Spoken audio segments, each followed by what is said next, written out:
ఇంట్లో కూర్చుని ఇంగ్లీష్ నేర్చుకోవాలనుకుంటున్నారా? అయితే వెంటనే మా స్పోకెన్ ఇంగ్లీష్ క్లాసెస్‌కి కాల్ చేయండి.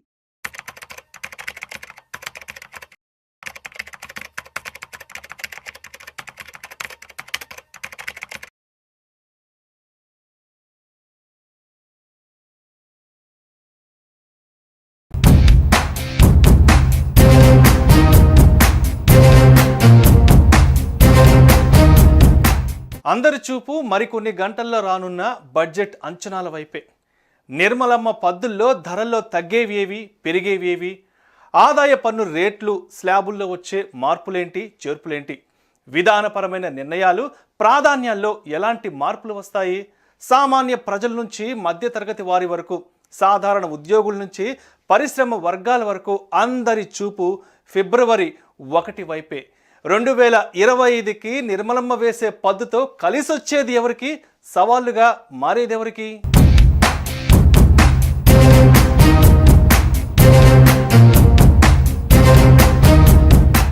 ఈసారి పార్లమెంట్లో ప్రవేశపెట్టే కేంద్ర బడ్జెట్ డేట్ ఎందుకు మారింది, డేట్తో పాటు టైం ఎందుకు మారింది, యావత్ దేశంపై ప్రభావం చూపించే కేంద్ర ఆర్థిక బడ్జెట్ని ఎందుకు మార్చారు, బ్రిటిష్ పాలనా కాలం నుంచి ఆనవాయితీగా వస్తున్న వీటిని ఎవరు మార్చారు, ఎలా మార్చారు, వరుసగా కేంద్ర ఆర్థిక మంత్రిగా 8వసారి బడ్జెట్ను ప్రవేశపెడుతున్న నిర్మలా సీతారామన్ కొత్త ముహూర్తాన్ని ఎందుకు సెలెక్ట్ చేసుకున్నారు?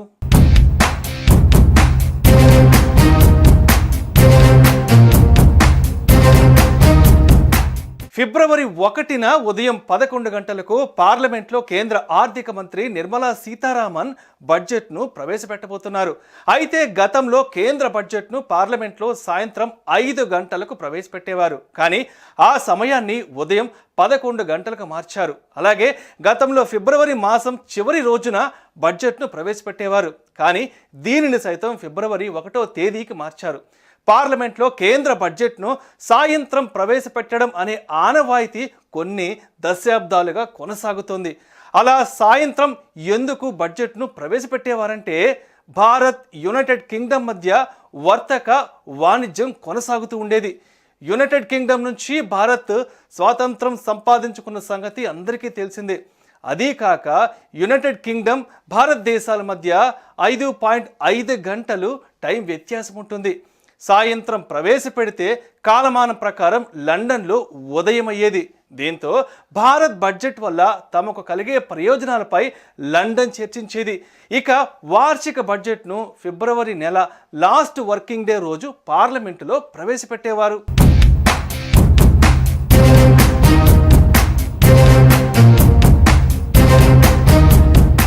అప్పటి వరకు వస్తున్న ఈ ఆనవాయితీని 1999లో నాటి ప్రధాని అటల్ బిహారీ వాజ్పేయి నేతృత్వంలోని కేంద్ర సర్కార్ మార్చేసింది.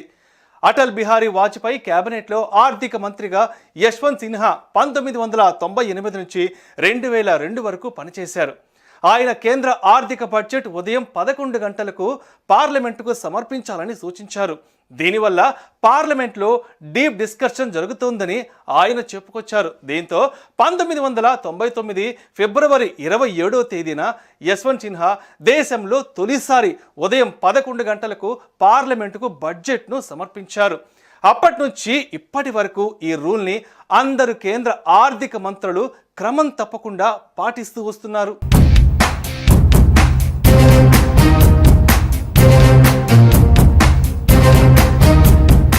1999 నుంచి 2017 వరకు, అంటే దాదాపు 20 ఏళ్ల పాటు ఫిబ్రవరి నెల లాస్ట్ వర్కింగ్ డే రోజు పార్లమెంట్లో బడ్జెట్ను ప్రవేశపెట్టేవారు. కానీ ఈ ఆనవాయితీని 2017లో మార్చారు. అప్పటి ఆర్థిక మంత్రి అరుణ్ జైట్లీ పార్లమెంట్లో బడ్జెట్ ఫిబ్రవరి 1వ తేదీన సమర్పించాలన్నారు. దానికి కారణం ఫిబ్రవరి నెల లాస్ట్ వర్కింగ్ డే. ఈ క్రమంలో ఫిబ్రవరి 1వ తేదీన పార్లమెంటుకు ఆర్థిక బడ్జెట్ను సమర్పించాలని నిర్ణయించినట్లు ఆయన వివరించారు. అంతేకాదు, ఫిబ్రవరి నెల లాస్ట్ వర్కింగ్ డే బడ్జెట్ సమర్పిస్తే ఏప్రిల్ 1వ తేదీ నుంచి ప్రారంభమయ్యే కొత్త ఆర్థిక సంవత్సరానికి సంబంధించిన విధి విధానాలను రూపొందించడానికి కేంద్రానికి తగినంత టైం లభించడం లేదని ఆయన వివరించారు. ఇక అదే ఏడాది రైల్వే బడ్జెట్ను సైతం ఆర్థిక బడ్జెట్లో విలీనం చేశారు. దీంట్లో దేశంలో 92 ఏళ్లుగా కొనసాగుతున్న రైల్వే బడ్జెట్కు ఫుల్ స్టాప్ పడినట్లయింది.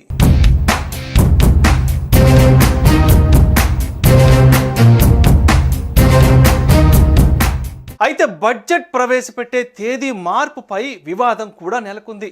ఈ చర్యలను సవాల్ చేస్తూ సుప్రీంకోర్టులో పిటిషన్ కూడా దాఖలైంది. బడ్జెట్ను ముందు తేదీకి మార్చడం వల్ల రాష్ట్ర ఎన్నికలకు ముందు ఓటర్లను మభ్యపెట్టేందుకు ప్రభుత్వం వాగ్దానాలు చేయవచ్చని పిటిషన్ వాదించింది. కేంద్ర బడ్జెట్కు రాష్ట్రాలకు ఎలాంటి సంబంధం లేదని, రాష్ట్రాల ఎన్నికలు కేంద్రం పనితీరుకు ఆటంకం కలగదని పేర్కొంటూ పిటిషన్ను సుప్రీంకోర్టు కొట్టివేసింది. ఇది బడ్జెట్ డేట్ టైం వెనుకున్న అసలు కథ.